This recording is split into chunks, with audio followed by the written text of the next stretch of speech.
하나님 말씀 같이 보겠습니다. 레위기 5장 1절에서 6절까지 보겠습니다. 한 절씩 교독하겠습니다. 만일 누구든지 저주하는 소리를 듣고서도 증인이 되어 그가 본 것이나 알고 있는 것을 알리지 아니하면 그가 자기의 죄를 져야 할 것이요 그 허물이 그에게로 돌아갈 것이며,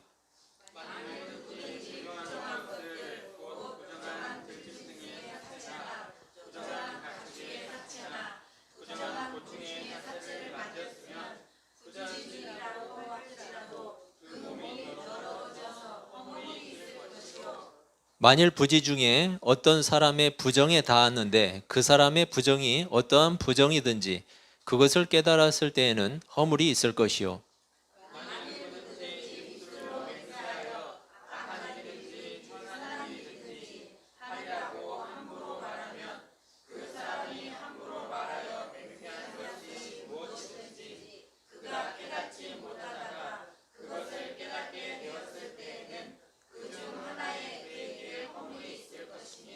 이 중 하나의 허물이 있을 때에는 아무 일에 잘못하였노라 자복하고 그 잘못으로 말미암아 여호와께 속죄제를 드리되 양떼의 암컷 어린 양이나 염소를 끌어다가 속죄제를 드릴 것이요 제사장은 그의 허물을 위하여 속죄할지니라. 아멘. 여러분 반갑습니다. 예, 인사 한번 나누시죠. 예, 반갑습니다. 드라마 이야기를 좀 할까 해요. 한 여인이 있었는데 가난한 집에서 태어나고 자랐어요.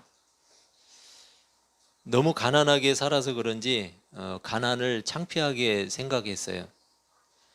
그것을 벗어나기 위해서 열심히 공부를 하고 노력을 해서 나름 좋은 직장을 가지고 또 인정도 받는 그런 위치에 섰어요.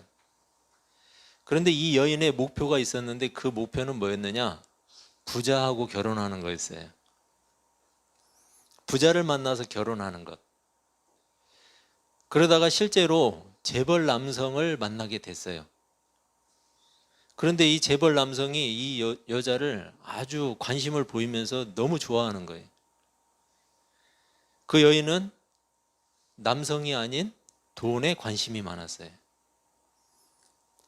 그래서 마침내 결혼을 하게 됐어요. 그런데 여인의 마음은 남편이 아니라 재물에 있었어요. 여러분, 이 결혼이 지금 이제 진행되고 있으니까 이 결혼이 과연 유지될 수 있을까요? 안 될 것 같아요? 잘 모르겠어요. 이제 작가가 어떻게 쓸지. 여인과 결혼은 했지만 남성이 갖지 못한 게 있죠. 여인의 마음을 갖지 못했어요.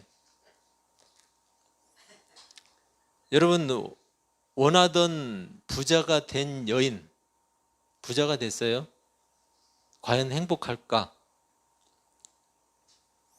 그렇지 않겠죠, 여러분. 우리가 알잖아요, 이미. 예.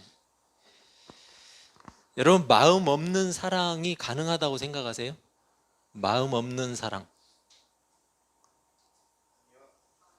우리 양 집사님은 박 집사님한테 마음을 많이 주세요? 예. 예, 많이 줘야 돼요. 마음 없는 사랑. 여러분, 말이 안 되는 표현이에요, 사실은. 마음 없는 사랑이라는 게. 마음이 없다면 사랑을 안 하는 것이고, 예. 사랑한다면 마음이 있는 것이죠. 그런데 그런 논리가 세상에 많이 깔려 있어요, 이미. 이 마음 없는 사랑과 같은 이런 표현들이 많이 깔려 있어요. 그럼에도 불구하고 혹시 마음 없는 사랑을 하고 있다면 드라마 속 그 여인처럼 외식으로 자신을 포장한 사람이겠죠. 성경에서는 외식하는 신자를 어떻게 표현하느냐? 이렇게 표현을 해요. 이 백성이 입술로는 나를 공경하되 마음은 내게서 멀도다. 여러분, 우리는 이 주일에 곰곰이 생각해 봐야 돼요. 하나님이 이 말씀을 이사야서에서 처음 했는데, 이 백성이 입술로는 나를 공경하되 마음은 내게서 멀다. 마음 없는 사랑을 하고 있다. 마음 없는 공경 가능할까? 여러분, 그러고 보니까 남녀간의 사랑도 또 하나님 섬기는 일도 마음 없이 할 수 있네요. 그죠? 마음 없이 할 수 있잖아요. 마음 없는 사랑, 마음 없는 공경. 여러분, 사실은 죄도 마찬가지 아닐까요? 죄를 짓고도 모른 척하면, 그리고 살짝 숨겨버린다면 누가 알겠어요? 하나님 말고는. 아니, 하나님 빼고. 하나님은 이제 잠시 이제 눈 감으시라고 하고, 예. 죄를 짓고 모른 척 해버리면 아무도 모르죠. 따라서 죄를 고백한다는 것은 하나님께 자신의 마음을 드리는 것과 같아요. 여러분, 그래서 죄를 고백하는 건 굉장히 중요해요. 하나님을 하나님으로 인정하는 거예요. 여러분, 하나님이 살아계신다고 생각하지 않는다면 허공에다가 대고 누가 죄를 고백하겠어요? 그냥 숨겨버리면 그만이지. 진심으로 하나님을 경외하지 않는다면 누가 여러분 하나님 앞에 죄를 고백하겠어요? 또 하나, 죄를 고백하는 일이 그냥 고백으로만 끝나버린다면 그 역시 마음은 없는 외식에 가까운 거예요. 고백으로만 끝난다면. 여러분, 고백은 자동이 아니거든요. 고백이라는 것이 우리에게 뭔가를 해결해 주는 게 아니거든요. 그래서 우리는 이 주일에 내가 그리스도인인데, 과연 내가 죄인인데, 하나님 앞에 죄인인데, 나는 그 죄에 대해서 어떤 태도를 취하고 있고, 죄의 고백에 대해서 나는 어떤 방향을 가지고 있는가?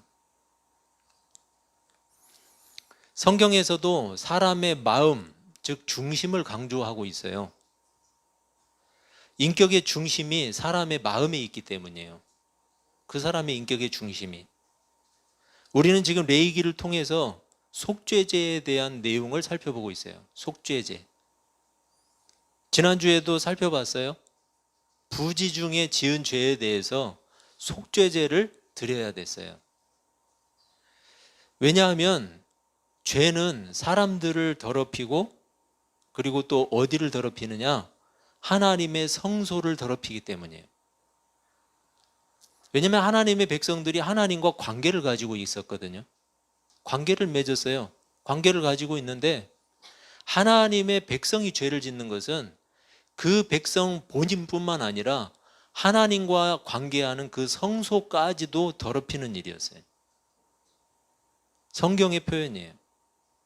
결국 죄는 하나님의 임재를 중단시키는 원인이 되는 거예요. 그래서 죄는 하나님과의 관계를 끊어버려요. 죄는. 여러분, 뭐가 하나님과 우리 사이를 갈라놓았다고 표현해요? 성경이 죄. 너희의 그 죄가 하나님과 너희의 사이를 갈라놓았다. 하나님의 임재를 중단시킨다는 거죠. 신약 성경에서는 신자를 하나님이 거하시는 전으로 말씀하고 있어요. 물론 다른 성경도 있지만 에베소서 2장 22절은 이렇게 말씀해요. 너희도 성령 안에서 하나님이 거하실 처소가 되기 위하여 그리스도 예수 안에서 함께 지어져 가느니라. 여러분과 제가 하나님이 거하시는 전이라고 표현하고 있어요. 따라서 신자가 죄를 짓는 것은 성령을 근심시키는 일이에요. 성령을 소멸하는 일이에요. 에베소서 4장 30절, 하나님의 성령을 근심하게 하지 말라. 그 안에서 너희가 구원의 날까지 인치심을 받았느니라. 성령 안에서. 성령께서 우리를 인치시는 거예요. 그렇기 때문에 성령을 근심시키지 말라. 한편 속죄제에서 짐승의 피가 나오는데 이 짐승의 피는 정결을 가져다 줘요. 당시에. 그래서 제사장과 회중이 범죄한 경우, 우리가 지난주에 봤죠? 제사장과 회중이 범죄한 경우에 짐승의 피를 받아요.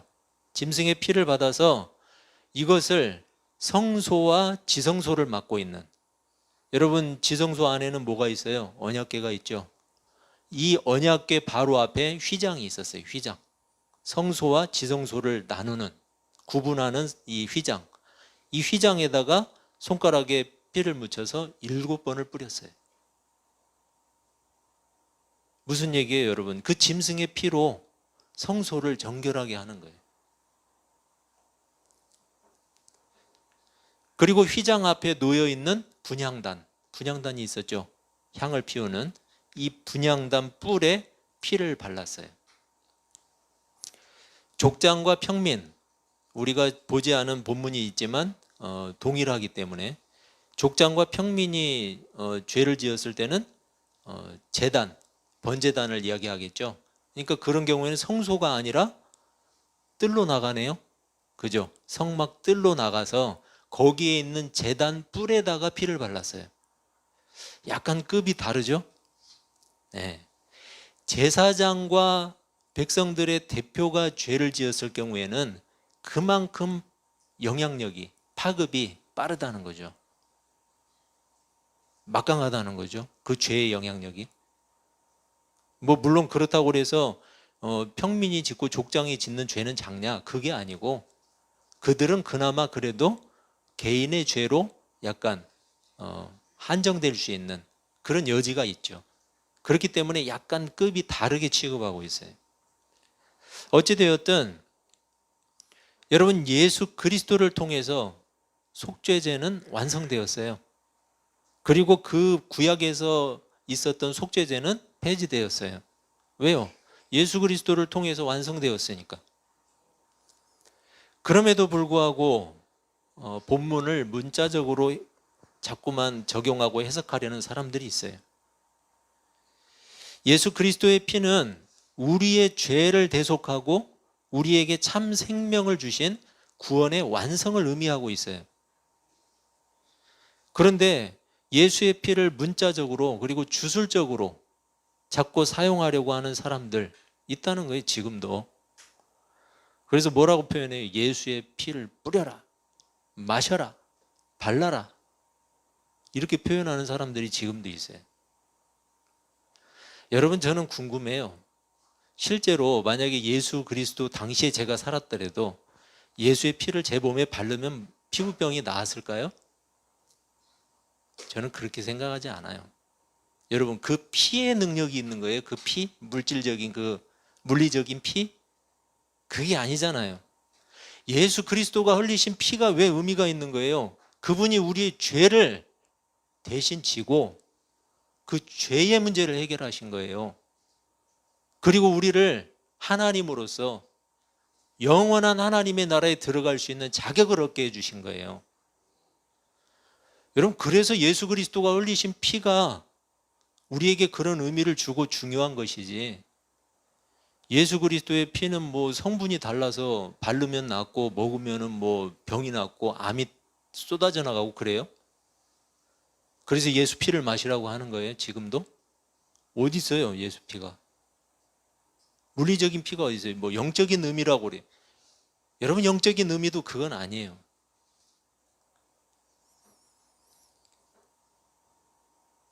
여러분, 제 성경을 문자적으로만 해석하려고 하는 사람들이 자주 오류에 빠지고, 물론 성경을 문자적으로 해석하는 경우도 있어요. 그렇지만 문자적으로만 또 해석하는 것도 아니에요. 예수 그리스도의 피로 인해서 우리는 정결한 백성이에요. 이미 우리는 구원받은 하나님의 백성이에요. 예수 그리스도의 피로 인해서, 흘리신 그 피로 인해서.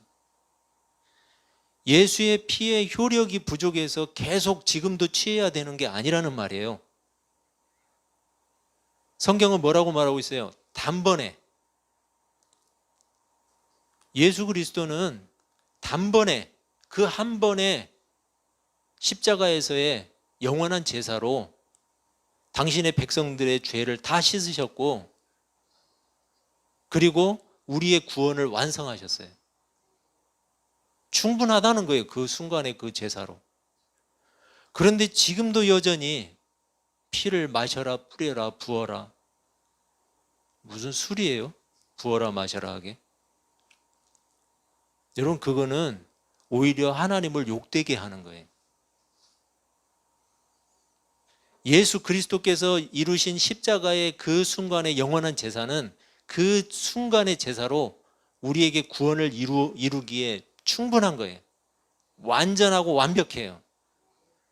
지금도 뭔가 더 필요한 게 아니에요. 필요한 건 따로 있어요. 여러분, 당시 속죄의 제사를 드리기만 하면, 속죄의 제사를 드리기만 하면, 또 제물을 드리기만 하면 저절로 사람의 죄가 사라졌을까요? 그 제사와 그 제물의 효력이 있었을까요? 그럴 리가 없잖아요, 여러분. 이 속죄제라는 것은 형식이죠. 하나님 앞에 나가는 형식. 죄인이 하나님 앞에 나가는 형식이고, 그리고 속죄 예물이 아니라, 속죄제가 아니라 거기에 담긴 예배자의 죄의 고백, 그리고 하나님을 향한 예배자의 바른 태도, 여러분, 이걸 하나님이 받으신 거예요. 그냥 저절로 속죄제라는 시스템을 딱 만들어 놨으니까 내가 가서 제물만 딱 바치면 저절로 내 안에 죄가 사라락 사라져요? 그게 아니죠. 속죄제는 예배자가 하나님과의 관계를 바로잡는 통로였어요. 통로. 하나님과의 회복을 위해서 구약 율법에는 속죄제가 있었어요. 그리고 새 언약에서는 뭐가 있어요? 예수 그리스도의 십자가가 있었어요. 속죄제에서는 짐승의 피를 뿌리고 바르면서 예배의 장소를 정결하게 했어요. 예배의 장소를. 피를 사람에게 뿌리지 않았죠. 예배의 장소. 물론 제사장의 옷에 뿌리는 경우도 있어요. 구약에는. 그렇지만 지금 오늘 속죄제에서 강조되는 건 예배의 장소. 예배의 장소를 정결하게 했어요. 여러분, 무슨 의미겠어요? 예배의 장소는 어떤 장소예요? 하나님이 임재하는 곳이에요. 하나님의 임재가 있는 곳. 아까 이야기했죠. 죄가 백성들과 하나님 사이를 갈라놓아 버렸어요. 하나님의 임재를 방해하는 거예요. 하나님이 임재하시는 곳을 그 속죄제를 통해서 정결하게 하는 거죠. 그렇게 함으로써 하나님의 임재가 지속되기를 바랐던 거예요. 하지만 신약에서는 예수의 피로 정결하게 되어야 하는 것, 예배의 장소라고 말하지 않아요. 예배자 자신이에요. 예배자 본인. 예배자의 신앙 인격과 중심이 바로 성령께서 임재하시는 곳이기 때문이에요. 하나님이 우리를 하나님의 전으로 말하고 있잖아요. 우리 가운데 임재하시는 거예요. 그래서 히브리서 10장에서는 이렇게 말씀하고 있어요. 제가 읽어드릴게요. 그러므로 형제들아, 우리가 예수의 피를 힘입어 성소에 들어갈 담력을 얻었나니 그 길은 우리를 위하여 휘장 가운데로 열어놓으신 새로운 살 길이요, 휘장은 곧 그의 육체니라. 또 하나님의 집 다스리는 큰 제사장이 계심에 우리가 마음의 뿌림을 받아 악한 양심으로부터 벗어나고 몸은 맑은 물로 씻음을 받았으니 참 마음과 온전한 믿음으로 하나님께 나아가자. 오늘 본문 레위기 5장은 부지 중에 저지른 죄도 하나님 보시기에는 고의로 지은 죄와 동일한 것으로 취급하고 있어요. 1절을 보면 마땅히 증언해야 할 사람이 증언하지 않는 것을 죄라고 말하고 있어요.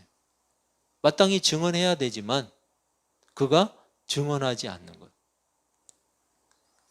2절과 3절은 부지 중에 종교적으로 부정하게 된 경우에도 그것을 죄로 간주하고 있어요. 4절은 너무 경솔하게 맹세하고 그것을 지키지 않는 것을 지적하고 있어요. 여러분, 이러한 죄를 깨달았을 때 해야 할 일, 그것을 본문 5절, 6절은 이렇게 설명을 하고 있죠. 이 중 하나에 허물이 있을 때에는 아무 일에 잘못하였노라 자복하고 그 잘못으로 말미암아 여호와께 속죄제를 드리라. 그 죄를 깨달았거든 하나님 앞에 고백하고 속죄제를 드리라. 종교적으로 부정해서 자기가 알지 못했었는데 부정한 것을 깨닫게 되었어요. 하나님께 나가기에 부정해요. 그러면 즉시 하나님께 고백하고 그리고 속죄제를 드리라. 내가 어떤 사람을 위해서 증언해야 돼요. 여러분, 증언하지 않으면 어때요? 그 사람은 억울함을 당하겠죠. 증언하지 않는 것, 이것도 죄라는 것을 깨닫게 되었을 때 하나님께 고백하고 속죄제를 드리라. 너무 쉽게 맹세하고 너무 경솔하게 맹세하고 그것을 지키지 않았을 때, 그럴 때도 마찬가지로 하나님께 죄를 고백하고 속죄제를 드리라. 여러분, 자신의 죄에 대해서 분명한 자각이 있어야 한다는 거예요. 자신의 죄에 대해서 자각이 있어야 돼요.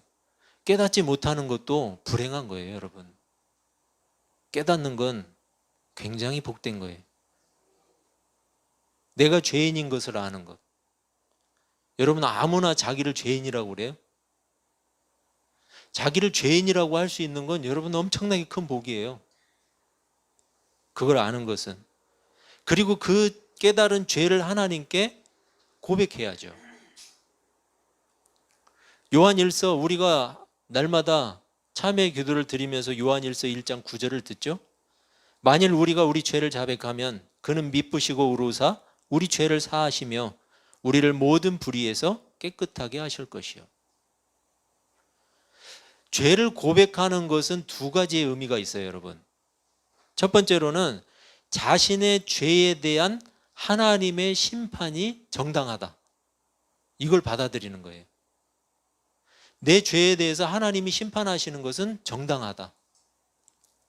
두 번째로는 자신이 범한 죄에 대해서 하나님의 용서와 긍휼을 구하는 거예요. 여러분, 이 두 가지를 보면 하나님의 주권을 인정하는 거죠. 하나님이 내 주인이시고 나는 하나님께 속해 있다. 이 땅의 통치자는 하나님이시다. 그렇기 때문에 그 범죄에 대해서 하나님께 고백하는 거예요. 가령 예배나 기도가 우리를 자동으로 깨끗하게 한다거나 영적으로 고침받게 한다는 생각, 여러분 잘못된 거예요. 내가 예배에 참석했기 때문에 내 안에 있던 뭔가 악한 것들이 다 사라졌다? 자동으로 사라진다?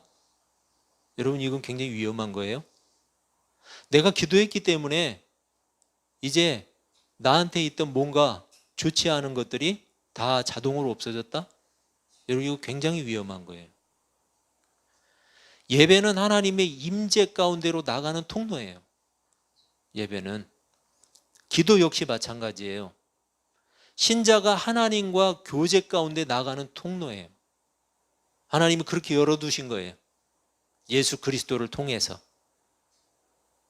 죄인인 우리가 하나님 앞에 나갈 수 없었는데 예수 그리스도를 통해서 나아가는 자는 하나님이 받아주시는 거예요. 그 예배를, 그리고 그 기도를. 그래서 우리는 예수님의 이름으로 기도하고 예수 그리스도를 통해서 예배해요. 중요한 것은 뭐예요, 여러분? 신자의 마음이에요. 중심. 신자는 마땅히 자신의 삶을 살펴야 돼요. 자신의 삶이 어떤가? 신자는 하나님의 성품을 닮아가야 돼요. 신자는 누군가 다른 사람을 억울하게 하는 일이 없는지 항상 자신을 살펴야 돼요. 여러분, 우리가 알게 모르게 누군가를 억울하게 하는 경우가 많잖아요. 저도 많더라고요, 돌아보니까. 혹시 나로 인해서 누군가 억울한 일을 당하는 사람은 없는가? 여러분, 신자는 부지런히 살펴야 돼요. 그리고 신자는 모든 문제에 있어서 신중한 태도를 가져야 돼요. 신중해야 돼요. 어떤 일에 대해서 너무 가볍게 판단하고 결정을 하게 되면 실수할 가능성이 크기 때문이에요. 실제 삶 속에서 자신이 하나님의 이름을 대변하는 존재라는 사실, 좋든 싫든 나는 그리스도인이고 내가 하나님의 이름을 대변하고 있다는 사실을 기억해야 돼요. 여러분, 비록 작은 실수일지라도 그것이 하나님의 이름을 욕되게 할 수 있다는 것, 그걸 기억해야 돼요. 왠지 아세요, 여러분? 신자에게 가장 영광스러운 건 뭔지 알아요? 하나님을 영화롭게 할 수 있다는 거예요. 여러분, 우리가 뭔데 어떻게 하나님을 영화롭게 할 수 있죠? 죄인이? 할 수 없잖아요. 그런데 하나님이 우리를 신자로 부르신 목적이 하나님의 이름을 영광스럽게, 영화롭게 하기 위해서래요.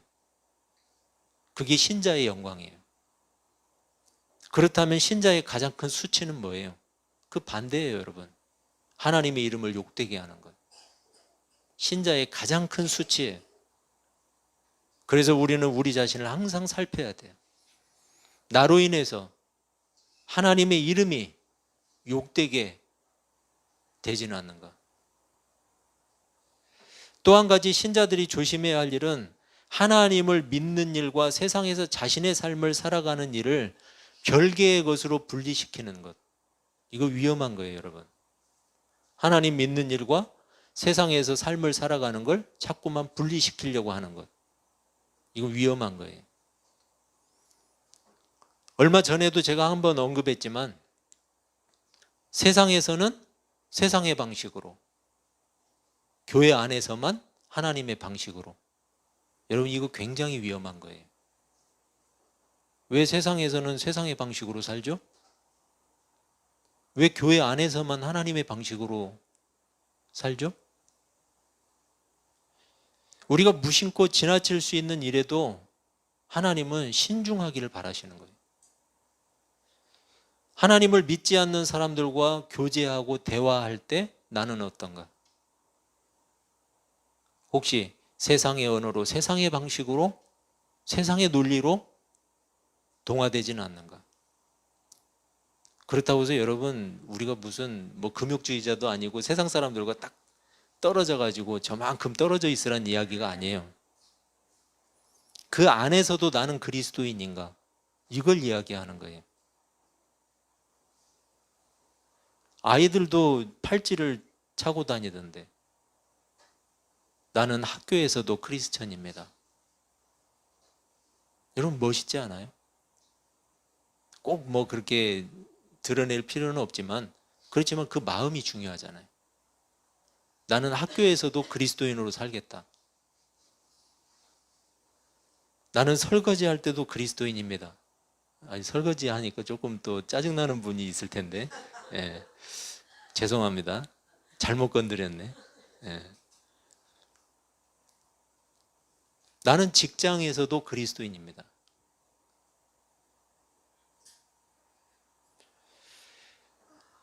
운전할 때는 어떤가? 제가 가장 찔리는 건데, 운전할 때도 나는 그리스도인인가? 저는 솔직히 아니에요.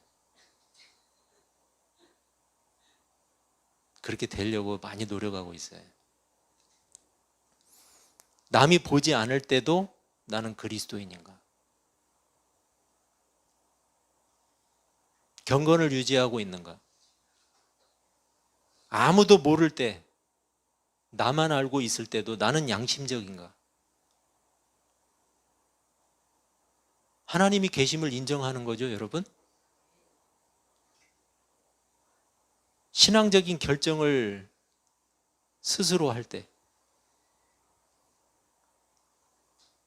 내가 기도의 자리에 나갈 때, 예배의 자리에 나갈 때, 내가 하나님의 이름을 위해서 살고자 할 때, 나는 어떻게 결정을 하고 있는가? 어떤 결정을 내리고 있는가?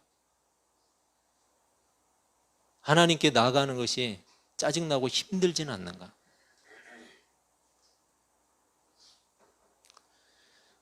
내가 사람의 눈만 의식하는 신자는 아닌가?